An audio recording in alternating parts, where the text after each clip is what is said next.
Hi, I'm Bob Behnken. I am the Joint Operations Mission Commander for NASA's SpaceX Demo 2 mission.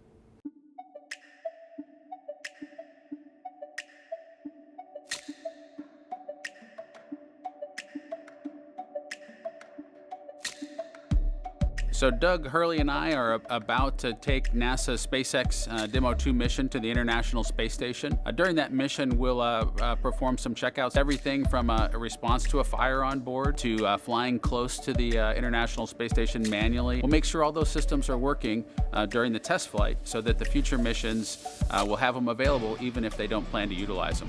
We're hopeful that future crews on Dragon vehicles headed to NASA space station aren't cursing our names because we accepted some feature that was complicated and hard to train and in the end hard to operate.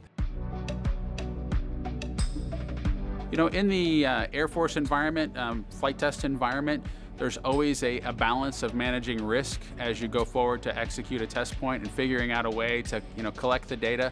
And do that in the calm, cool, collected kind of test environment with experienced folks before a pilot ends up someplace a little bit more complicated with a lot less resources. My role for a space mission is very much the same. My career at NASA has kind of spanned a couple of decades at this point. I arrived with the class of 2000, went through the training program, primarily focused on the Space Shuttle and the International Space Station, learning those systems through the assembly process, which was a little bit like where we were with Dragon in the early days, because Space Station kept changing and you had to stay up with it. After that, I was eventually assigned to a series of kind of training activities, both as a long-duration crew member and then flip-flopped over and flew a couple of shuttle missions, both on Endeavour. After that, I came back and kind of worked up the leadership chain through station operations, deputy chief, and then chief of the astronaut office. One of my goals was to try to get as many astronauts off to Kazakhstan so they would appreciate the day when we got to launch again from the Florida coast.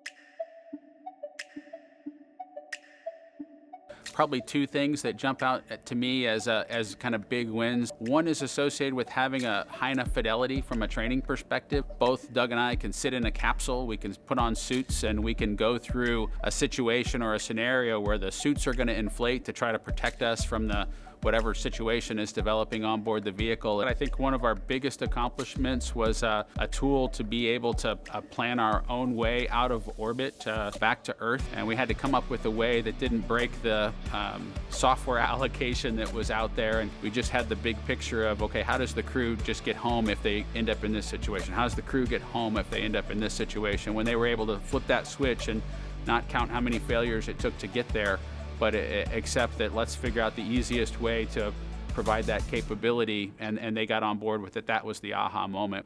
You don't necessarily have to save the mission with the crew, but you need to save the crew with the crew is kind of the mindset that we've put out there.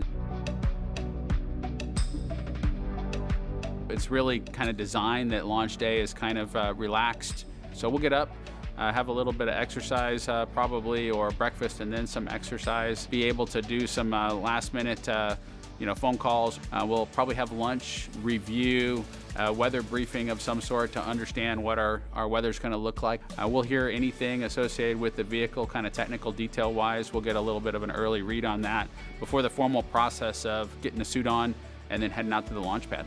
For me, having launched a couple times on vehicles, the second time was definitely different than the first time in terms of relaxation associated with the mission. You're doing that for the first time, you can feel a little bit guilty of, hey, should I study one more thing, or is there one more piece of information I should get?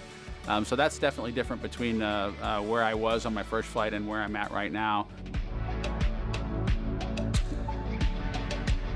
On a deeply personal level, I'm really excited that my son is going to get a chance to see me launch into space. Being an astronaut has been a little bit of an abstraction thing for him because he's seen me do it in old videos, but he hasn't seen me do it for real. I think it's important for the U.S. to continue to have these exciting things out there from a technical, engineering, science, challenge perspective, because it motivated me to go into this sort of a career, and I know that it motivates other children in. And so I'm excited to bring it back to the Florida coast, or be a part of bringing it back. I'm just one piece of a multi-thousand member team that's going to hopefully pull this off in short order. It's inspiring to me, and I'm just excited to be a part of it.